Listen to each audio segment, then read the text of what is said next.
सबसे बड़ी बात तो ये है कि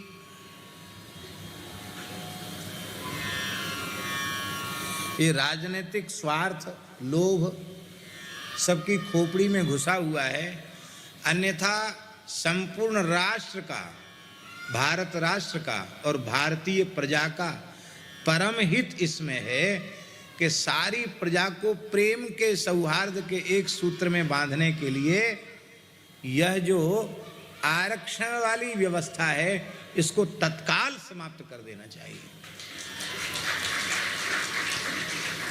जो संविधान का निर्माता, जो महानुभाव जो थे, जिनको संविधान का निर्माता कहा जाता है, उन्होंने भी इस व्यवस्था को लंबे समय तक चले ऐसा नहीं स्वीकार किया था। कितने समय के लिए किया था? आपको 10 वर्ष के लिए किया था। आज कितने वर्ष हो गए? और इसी व्यवस्था के कारण समाज टुकड़े टुकड़े होता चला जा रहा है। हम ये नहीं कहते कि गरीबों की सहायता नहीं होनी चाहिए। ब्राह्मण से लेके अंतिम व्यक्ति तक कोई भी समाज के वर्ग का व्यक्ति अशिक्षित है, भूखा है, बेरोजगार है, तो न्यायवादी, प्रजापालक, प्रजापोषक, पवित्र शासक का कर्तव्य है तो उस व्यक्ति की वो सहायता करे।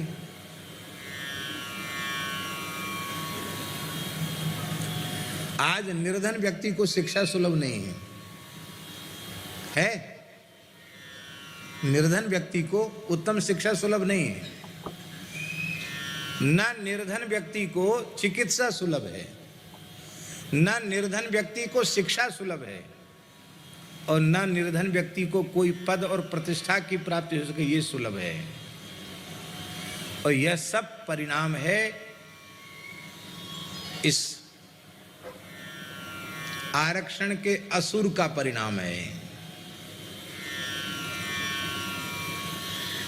जिन लोगों को उसका लाभ मिलता है ना, वे ही लोग उसका लाभ ले रहे हैं, उनके ही वर्ग के अन्य लोग लाभ नहीं ले पा रहे हैं। दूसरा क्या हो रहा है?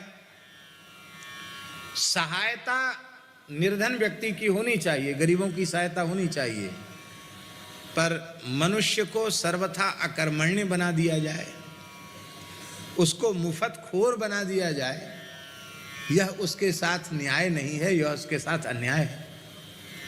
आपको कुछ न करना पड़े, वो आपको इतना अन्न मिल जाए कि उससे उसको बेचकर आप गंदी चीज पीने लग जाओ, गंदी चीज खाने लग जाओ, और आपका परिवार, आपका जीवन एकदम नष्ट प्राय हो जाए, तो यह आपके ऊपर कोप हुआ कि कृपा क्या हुई? इसलिए हर व्यक्ति को उद्यमशील होना चाहिए, हर व्यक्ति को क्रियाशील होना चाहिए। पहले का, इसके बाद खा। वर्णमाला में यही पढ़ाया जाता है कि नहीं? पहले का और फिर खा। अब क्या है? का को हटा दो, खा ही खा, तो सब खा जाएंगे, खाए चले जा रहे हैं। और उसका परिणाम क्या होगा?